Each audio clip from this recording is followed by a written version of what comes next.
It began like any other morning. Warm sand, soft waves, people laughing under the sun. Nothing felt unusual. Nothing felt dangerous. And that's exactly why no one saw it coming. December 26, 2004. Indian Ocean. A calm Sunday morning across the coasts of Thailand, Sri Lanka, and Indonesia.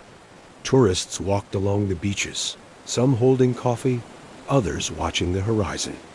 Children ran toward the water. Fishermen had already been working for hours. It was peaceful, almost too peaceful, because thousands of kilometers beneath the surface, something had just shifted, something powerful enough to change the lives of millions in a matter of minutes.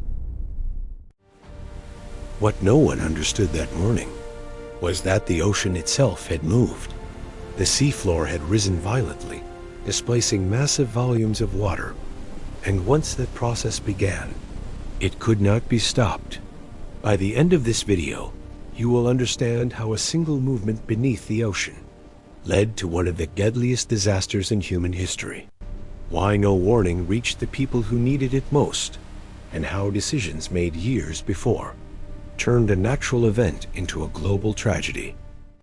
The Indian Ocean touches some of the most densely populated regions on Earth. Countries with millions of people living along the coastline.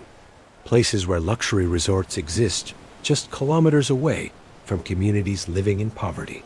Different worlds, sharing the same ocean. And just off the coast of Sumatra lies one of the most seismically active zones on the planet. Earthquakes were not unusual here. People had learned to live with them. They felt tremors. They rebuilt. Life continued. But in 2004, there was one critical difference. Unlike the Pacific Ocean, the Indian Ocean had no tsunami warning system, no early detection network, no coordinated emergency protocols, no system to alert entire coastlines within minutes. This absence would become one of the most important factors in what was about to happen. December 26th was not just another day. In many countries, it was a holiday, the day after Christmas. Beaches were crowded with tourists from around the world. Hotels were full. Families were relaxed. Everything felt normal. But in Banda Aceh, the closest city to the epicenter, people felt something different. A tremor, long, violent, unsettling. Some ran outside. Others stopped what they were doing. Some looked toward the ocean without understanding what they were about to witness. At exactly 7:58 a.m., a magnitude 9.1 earthquake ruptured beneath the ocean floor. One of the most powerful earthquakes ever recorded. The energy released was equivalent to several atomic bombs detonating at once. The seafloor rose between 5 and 15 meters, an enormous vertical displacement in just a few moments. And when that happened, the ocean responded. That energy transferred into the water above, creating waves traveling at nearly 800 kilometers per hour. At that speed, faster than most commercial airplanes. But in deep water, these waves were almost invisible. No massive walls, no dramatic warning, just silent energy, moving across the ocean, toward land. Then something strange began to happen. In several locations, the ocean started to retreat. Water pulled away from the shore, faster than anyone had ever seen. The seabed was exposed. Fish flopped helplessly on the sand. Rocks appeared that had never been visible before. People gathered. Some were curious. Some took photos. Children ran toward the water, excited by what they saw. They didn't understand. They were witnessing the final warning, except for one person, a 10-year-old girl named Tilly Smith. She had learned about tsunamis in school just weeks earlier, and in that moment, she recognized the signs immediately. She started screaming, telling her parents they needed to leave, that something terrible was coming. At first, no one reacted, but her fear was real, and her parents listened. They warned others. Lifeguards cleared the beach. Hotels were alerted. Within minutes, hundreds of people moved to higher ground. Every single one of them survived, because one child understood what others did not. But in most places, no one recognized the danger. In Banda Aceh, the waves arrived within 15 to 20 minutes. There was no time, no warning, no system.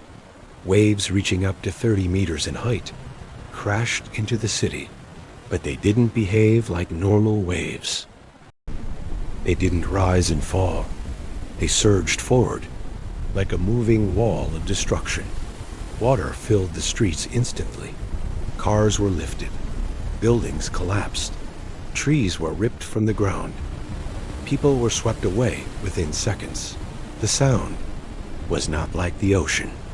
It was deeper, heavier, like a continuous roar, like something unstoppable. People ran, but the water was faster, much faster. There was no escape. In Thailand, the waves arrived nearly 2 hours later. 2 full hours. Enough time to evacuate entire coastlines. And this is where everything changes, because the disaster did not have to be this deadly. In Hawaii, the Pacific Tsunami Warning Center detected the earthquake within minutes. Experts immediately recognized the potential for a tsunami. They attempted to contact authorities in the Indian Ocean region, but they faced a critical problem. There were no established communication protocols, no official contact chains, no system to distribute warnings across multiple countries. The technology existed, the knowledge existed, the warning system existed, but it was not connected to the regions that needed it most. In Sri Lanka, a train carrying nearly 2,000 passengers was completely destroyed by the waves. Entire communities disappeared. Families vanished without a trace. Children were left alone. Hospitals were overwhelmed. Temporary morgues filled with unidentified bodies. The tsunami traveled over 5,000 kilometers, reaching even the coast of Somalia, still powerful enough to kill. In total, 227,898 people lost their lives. One of the deadliest natural disasters in recorded history. Indonesia suffered the most, with over 160,000 deaths. Some regions took more than a decade to recover, and some never fully did. In the months that followed, a tsunami warning system was finally implemented in the Indian Ocean. Today, it exists, it functions. It saves lives, but there is something we cannot ignore. This disaster was not just natural, it was human. Because the knowledge was already there, the technology was already there, the warning signs were already there. What was missing was the decision to act before it was too late. 227,000 people died on a morning when the system that could have saved them already existed. It simply wasn't connected. This was not just tragedy. It was preventable. And understanding that changes how we see the world, because the most devastating disasters are rarely just accidents. They are the result of decisions made long before the moment of impact.